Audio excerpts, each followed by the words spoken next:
ನಮಸ್ಕಾರ, ನೆಕ್ಸ್ಟ್ ನ್ಯೂಸ್ಗೆ ಸ್ವಾಗತ. ನಾನು ಪ್ರೀತಿಕಾ ಬಂಗೇರಾ. ಕೊಲೆ ಪ್ರಕರಣದಲ್ಲಿ ನಟ ದರ್ಶನ್ ಹಾಗೂ ಗ್ಯಾಂಗ್ ಪೊಲೀಸ್ ಬಂಧನದಲ್ಲಿದ್ದು ಇಂದಿಗೆ ಗ್ಯಾಂಗ್ನ ಪೊಲೀಸ್ ಕಸ್ಟಡಿ ಅವಧಿ ಮುಕ್ತಾಯವಾಗಲಿದೆ.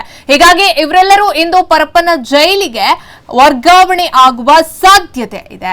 ರೇಣುಕಾಸ್ವಾಮಿ ಕೊಲೆ ಪ್ರಕರಣದಲ್ಲಿ ಕಸ್ಟಡಿ ಅಂತ್ಯ ಹಿನ್ನೆಲೆಯಲ್ಲಿ ನಟ ದರ್ಶನ್ ಗ್ಯಾಂಗ್ ಸದಸ್ಯರನ್ನ ಪೊಲೀಸರು ಗುರುವಾರ ಬೆಂಗಳೂರಿನ ಎಸಿಎಂಎಂ ನ್ಯಾಯಾಲಯದ ಮುಂದೆ ಹಾಜರುಪಡಿಸಲಿದ್ದಾರೆ.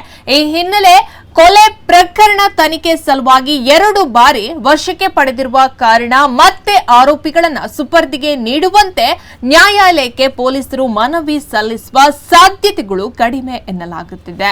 ಚಿತ್ರದುರ್ಗದ ರೇಣುಕಾಸ್ವಾಮಿ ಕೊಲೆ ಪ್ರಕರಣಕ್ಕೆ ಸಂಬಂಧಿಸಿದಂತೆ ನಟ ದರ್ಶನ್ ಹಾಗೂ ಅವರ ಸಹಚರರು ಬಂಧಿತರಾಗಿದ್ದಾರೆ.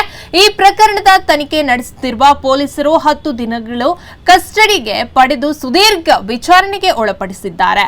ಪೊಲೀಸ್ ಕಸ್ಟಡಿ ಗುರುವಾರ ಅಂದ್ರೆ ಇಂದು ಅಂತ್ಯವಾಗಲಿದ್ದು ನಟ ದರ್ಶನ್ ಸೇರಿದಂತೆ ಆರೋಪಿಗಳನ್ನ ನ್ಯಾಯಾಲಯಕ್ಕೆ ಪೊಲೀಸರು ಹಾಜರುಪಡಿಸಲಿದ್ದಾರೆ. ಹೆಚ್ಚಿನ ಅಪ್ಡೇಟ್ಗಾಗಿ ನೋಡ್ತಾ ಇರಿ ನೆಕ್ಸ್ಟ್ ನ್ಯೂಸ್ ಕನ್ನಡ. ವಂದನೆಗಳು.